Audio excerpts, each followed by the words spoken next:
देखिए 2019 में भारतीय जनता पार्टी और शिवसेना साथ में चुनाव लड़ी।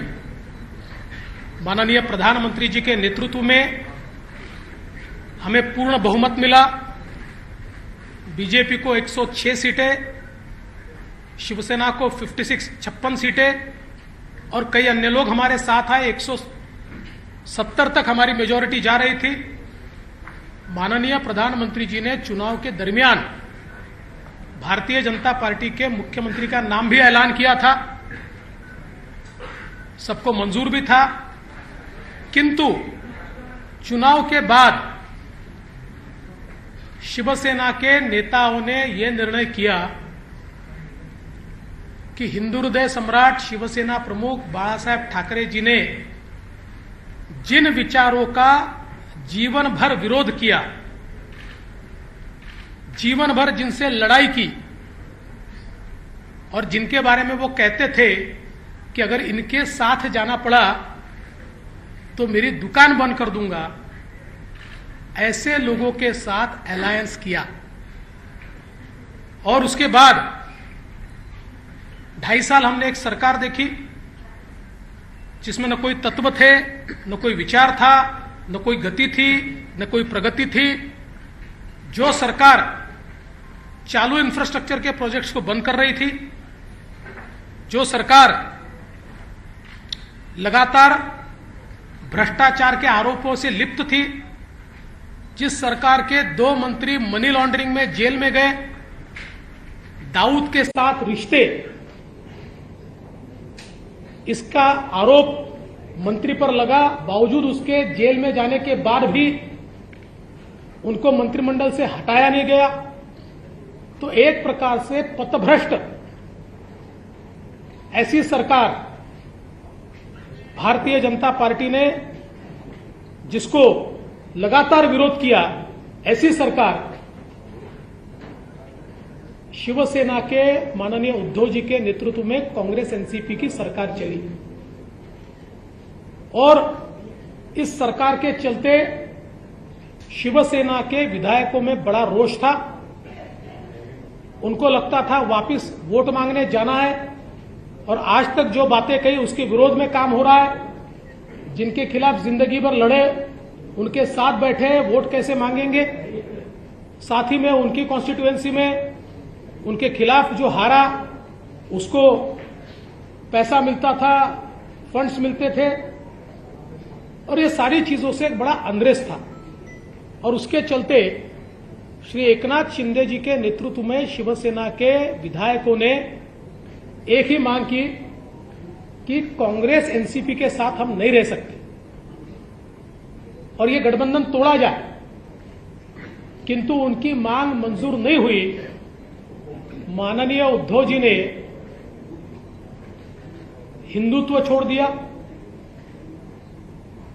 विचारों को छोड़ दिया और अपने विधायकों से ज्यादा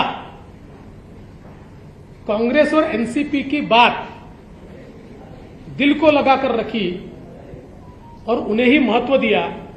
इसके चलते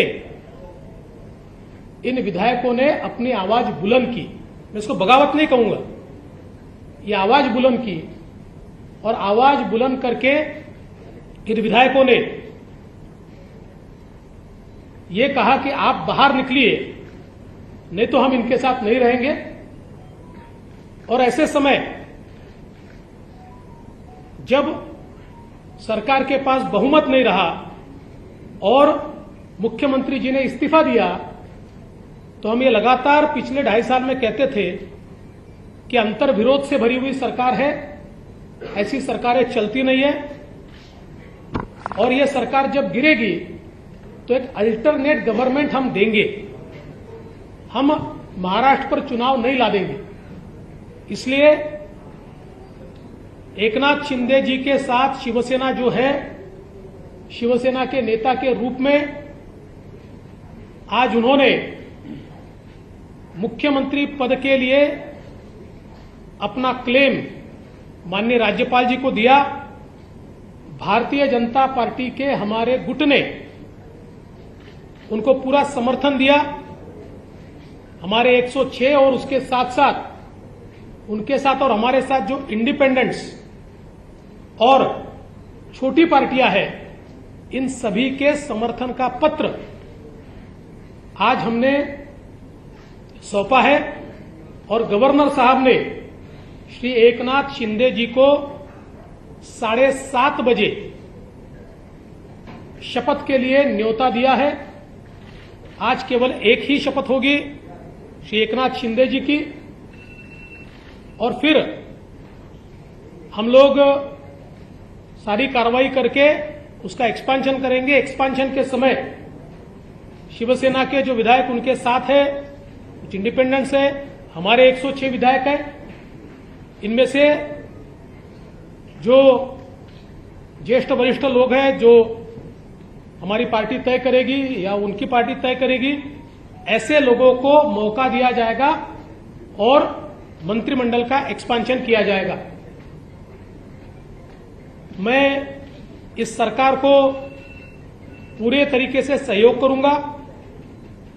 मैं सरकार के बाहर रहूंगा और इस सरकार को सफल बनाने हेतु जो जो चीज करना आवश्यक है, ऐसी सारी चीजें हम मिलकर करेंगे। मेरा विश्वास है आदरणीय प्रधानमंत्री मोदी जी ने जो विकास का एक नया पर्व शुरू किया है, उस विकास के पर्व को 2.5 साल का जो ब्रेक लगा था, वो ब्रेक निकलेगा और फिर से महाराष्ट्र की प्रगति की एक्सप्रेस ये तेजी के साथ भागेगी। और उसके लिए मैं श्री एकनाथ शिंदे जी को बहुत बहुत बधाई देता हूं।